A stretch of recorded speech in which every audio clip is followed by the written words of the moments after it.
Hey guys, we are back here at Wildwood MX in Kentwood, Louisiana. Hopped on a plane back here to see my buddy Arden Ballard. Does a lot of work for us at Whiskey Throttle Media on the medical side. And Arden, you told me a long time ago you wanted to get into a project bike, and man, you got into one. This thing came out amazing, but take us through the story of how you got it, what you paid for it, and how it ended up like this. Yeah, I really did. I got in way over my head on this bike. But it was a lot of fun. This is a 2005 YZ250 that I rescued from a sugarcane field in the pits of deep South Louisiana. This thing was pretty roasted. Bolts were missing, plastic was broken, and so we decided to just frame restore it. And I wanted to do something that pretty much the everyday guy could do. Most of the things that you see on the bike are just bolt-on parts. It's pretty much a stock motor.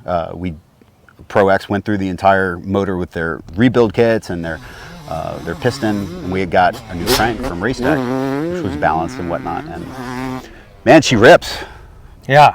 Well, listen, I'm restoring an '86, and it's been a year and a half, so this is not quite that old. And the great thing about the YZ250s from 05 to 22, this is the same bike pretty much. Right. So there's a lot of parts available, a lot of cool aftermarket stuff available. The Pro X guys, if you are rebuilding something, you know, their thing is we have, if it moves and wears out on your bike, we have a part for it.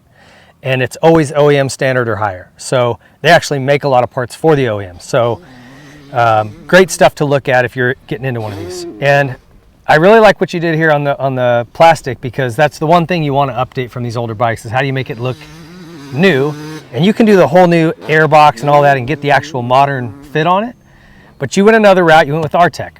We went with the Artec brand. I believe it's out of Italy. Mm-hmm. And I just think it brings the bike to life, and it looks kind of like it could have rolled off the showroom floor, except for the red, black, and white color theme. We went with the '89 rendition. We want to kind of bring that back to life. Well, it's Yamaha's 50th anniversary of the YZ, and so we're both kind of doing some retro themed Yamaha stuff, and hey, including our shirts that we're wearing. Just wanted to sort of pay homage to that, and this is got that vibe, but it's also kind of a modern take on it. I dig it. You know, these YZs now are kind of like the Jeep Wrangler of dirt biking, right? There's a cult following, and everybody wants to restore one. You see them all over the place. So I love how you can take it in whatever direction you want to go, and I haven't seen one like this yet. Okay, so let's run through some of the parts, because you got a lot of stuff on here. Gut seat, and it's got the little wings, which we'll talk about. I had never used before, so that was different for me. Danny over at Decor Visuals did the graphics for it. Crushed it. Thanks, Danny. And you had a guy doing some Cerakote work for you. He did hubs, frame, what else? Brakes. So my buddy Todd over at Maniacal Arms, we did a couple of videos. I think they're on the Whiskey Throttle website. He went through and Cerakoted the entire frame, plus hubs and a couple other hard parts. And man, it came out so nice. It's very thin. From what I understand, it's thinner than a sheet of loose leaf paper, but it's as durable, if not more durable, than regular powder coating. So you don't have to worry about, you know, seizing races or bearings getting in. And well, even weight. You know, if you're worried about weight, powder coat's pretty heavy. It's a thick coat of paint around the whole frame. It actually will add a good bit of weight. Where this is, like you said, it's very thin and strong.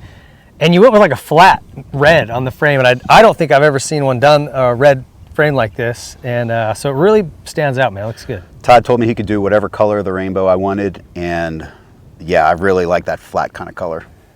Awesome. The Ride Engineering triple clamps, great stuff. Mika handlebars. We also have Mika Metals chain and sprocket.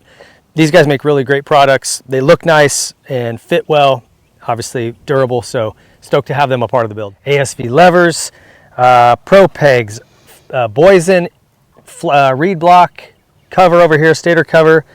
The wheels were, tell me about the wheels. Stock hubs and the RKXL rims. They were gracious enough to send some out to us, and the stock ones were pretty much roasted, as you can imagine, and so this is the best way to go as far as upgrades go. Gotcha. And Randy over at Michelin set us up with some tires, which I was excited to ride with. I hadn't ridden with the new Michelins yet, so that was cool to see. Bolt Motorcycle Hardware had a big part in this, sending you, man, you can't put together a bike this clean and then throw back on the rusted old worn out bolts. So they make great kits, just really finishes a build nicely. DT1 air filters, got to thank those guys. And then the Scalvini exhaust. And I was excited about this because we haven't used one of them in our build. They're a little bit tough to get a hold of. We've reached out a couple times, and Arden is obviously better on the phone than I am. So full cone pipe with the carbon exhaust. So we were stoked to get that on there. It's sexy, and it sounds so good. It sounds nasty. It rips around this track. Tell me about like the banjo bolts. You had steel braided lines. Is that all Galfer? All Galfer. They make all that stuff, and they had several colors to choose from. I was really surprised, maybe a dozen colors or so, but you can customize everything from the banjo bolts and even the line color themselves. They're all steel braided, and you can really tell the difference. Galfer's they're the go-to. If you're looking for brake components, those guys are awesome. So check them out. What else on here do we need to mention? Full Hinson clutch. Top, yeah, and that's the full package, right? Full package. Okay. And Race Tech suspension. We talked about Race Tech suspension, front and rear, and gold valve. So it's the stock 05 cartridge. I know a lot of people like to change them out and whatnot, but for my capabilities, that's perfectly fine. And whatever I couldn't get on my own, motorsport.com really helped us out in getting all the nits and pieces that we couldn't really find. There were a few parts that were troublesome, some OEM stuff, and they really came through and helped us out. Awesome.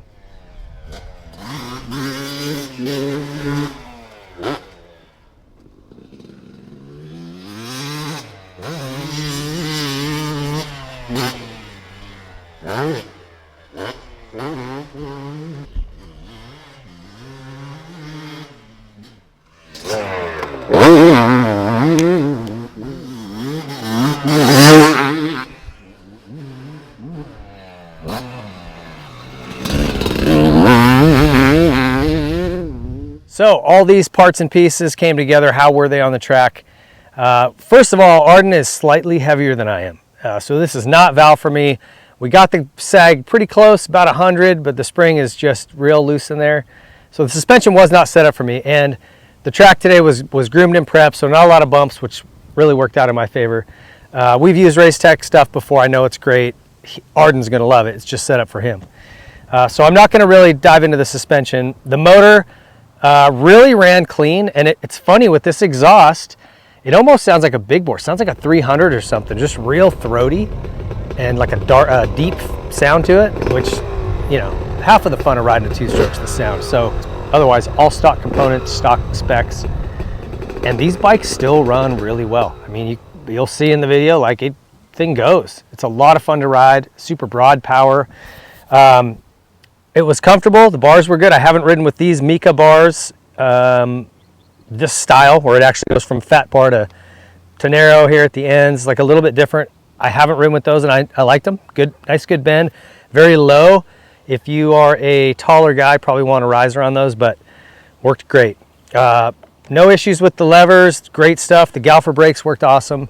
Great titanium foot pegs, so nice platform. The seat, I feel like I probably wouldn't run these wings. I love the grip of the gut seat covers, but I feel like these little wings that hang out are more for tall guys whose knees kind of come above the seat, and it gives them a little bit extra contact point below their knee, kind of where your calf is bowing in. This kind of sticks out and gives you something else to hold on to above your boot. So if you're a really tall guy, I can see you liking this. I'm not so tall, so for me, this just kind of made the seat really wide. I didn't really. I think it's just personal preference on these, but I love the guts cover. We run these on the like stock Husqvarnas and stuff on the Rockstar edition. Tons of grip. In fact, make sure you wear a short underwear with a chamois, or you'll rub your butt raw. I've used this R-Tech plastic before in a build years ago and really liked it. Doesn't catch your boot anywhere. Has a really nice racy look when you're kind of looking down on it, and very functional. So I really dug that. The tires, I would say these tires probably work awesome, but medium to soft, medium to really soft. Out here we had a couple spots where it would get hard on the base, and this back end was getting around on me a little bit. But again, it's almost like a scoop tire, so not really designed for that. That's my only issues with that, but in the soft stuff, hooked up great. Really, really good traction, front and rear. like I said, really stoked with the brakes. These Galfer brakes were awesome. And overall, the bike just felt comfortable. I think that's something about these old Yamahas. The chassis is just, it's kind of like an old shoe, man. You just get on it, everything feels right. And I don't care if you're a beginner or a pro, you can get on these and have fun and be very comfortable. So if you are looking to build up an old bike, you want to kind of restore something, these are the ones. There's just so many parts for them. That's going to keep price down. It's going to keep price of the bike down a little bit. If you're trying to find an old Suzuki or an old whatever, you're going to pay a lot more. So Arden did an awesome job. And the triple clamps, the other thing I want to mention too here before we wrap up. Obviously, I didn't go back to back with the stock, but I've ridden with these clamps with the split in them, and they do have a really nice feel. Kind of gives it a little bit of a softer feel. If you hit square edge stuff or slam into the face of something, land hard, it just feels like it gives it a little more flex. So it's not as hard on your wrist. I'm an old guy. I don't want, you know, abrasive stuff on my wrists like that. So I do like these clamps. If I could go back to back, I could give you a specific what they did differently, but I know from using them, it does soften that feel. And he'll tell you it'll help it lay into turns better. Again, it's hard to tell, especially not riding it stock to this, but great stuff. And we're stoked that he jumped in and helped out on this. So to all of the sponsors that got behind this and helped Arden, thank you guys so much. What a cool project. And he's going to be racing this thing here in Louisiana. If you guys are in the Kentwood area, come out and check out Wildwood MX. This place is unreal. I mean, we don't get this in Southern California. I mean, all this green stuff is. So huge thanks to everyone involved. Thank you, Arden, for letting us have a spin on this thing. Hope you guys enjoyed it. See you next time. If you like this video, please be sure to leave a like, subscribe to the channel, hit the notification bell so you don't miss any of our future videos, comment what you thought, and share it with your friends.